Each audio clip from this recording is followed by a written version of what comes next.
Ez gyakorlatilag nagyon izgalmas, mert az Everness úgy indult, hogy a legnagyobb anyagi mélyponton van. Ráadásul pont akkor volt az életemnek egy ilyen anyagi meg igazából lelki mélypontja is. Hát éreztem, hogy ebből most azért nehéz lenne így elindulni. Ez mikor volt?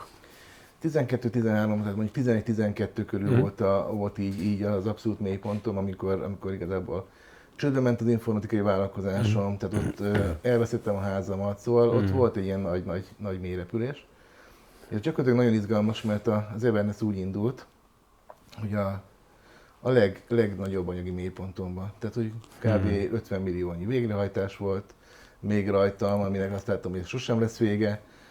Akkor született meg a kislányom, és gyakorlatilag, hát mondtam, hogy kb. Egy ilyesben éltünk. Tehát ez egy hatalmas változás volt ahhoz képest, hogy előtte milyen életszínvonalon éltünk, ahhoz képest egy bérlakásba, gyakorlatilag szinte a feleségem gyeséből éltünk, tehát hogy, és ebből született ki az Everness gyakorlatilag.